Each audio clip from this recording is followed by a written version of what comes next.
Good evening. It is great to be back home.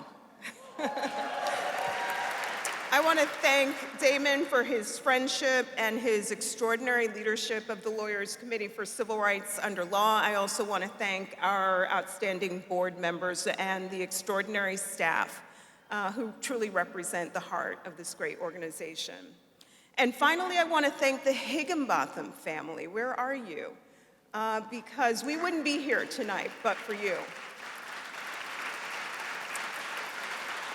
I also just want to briefly acknowledge our tremendous honorees, Chicago Trades, the Robert Wood Johnson Foundation, Yolanda King, you are a gift, and Lawrence Fishburne. I was sharing with Mr. Fishburne that his depiction of Thurgood Marshall in a one-man play still stands out. It's just... and Yolanda, you truly give me hope that the next generation is ready to take the baton and continue the fight. You know, I remember when John Nona and Jim Joseph called me to extend the offer to lead the Lawyers Committee. My son was struggling with the fact that he'd have to leave New York City, and he looked at me and said, "Mom, you know I've got a good thing going here, right?" But he also said that, "I know that you can do some good," and we did.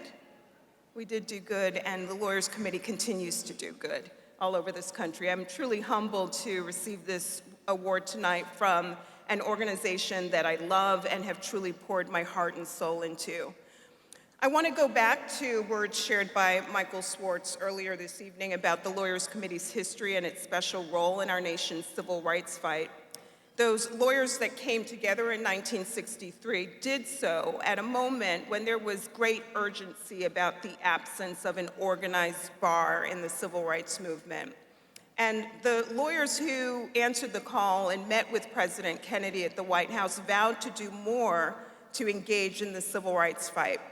They deemed themselves missionaries of the bar. And today we find ourselves asking once again, where are the lawyers? Will the lawyers continue to provide pro bono support to civil rights causes?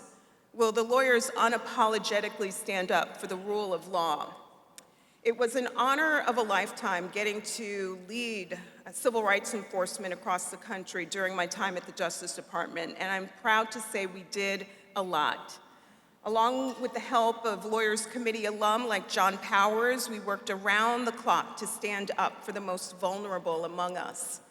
But in a matter of months, they have managed to dismantle, pillage, plunder, and destroy this sacred place.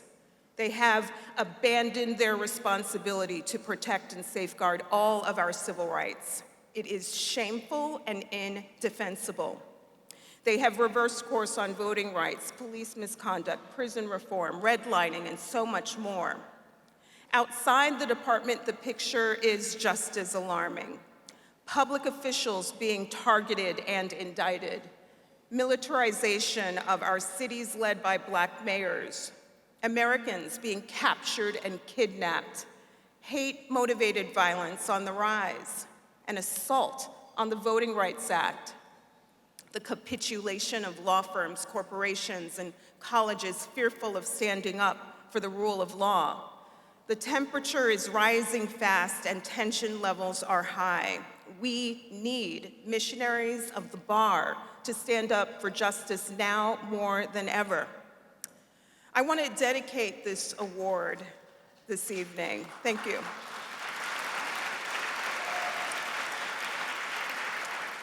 I want to dedicate this award this evening to those who should be with us today and those who I have fought on behalf of. George Floyd, Breonna Taylor, Ahmaud Arbery, Tyree Nichols, Tulsa Race Massacre survivors, the family of Emmett Till, 11 Jewish victims at the Tree of Life Synagogue in Pittsburgh, 10 Black victims of the Top supermarket shooting in Buffalo, 23 Latino victims of the massacre at the Walmart in El Paso, Texas. These lives mattered. We are in a new phase in the fight for justice, and I am confident that the Lawyers Committee will continue to do what it has always done, lead the path forward. Thank you so much for this recognition this evening.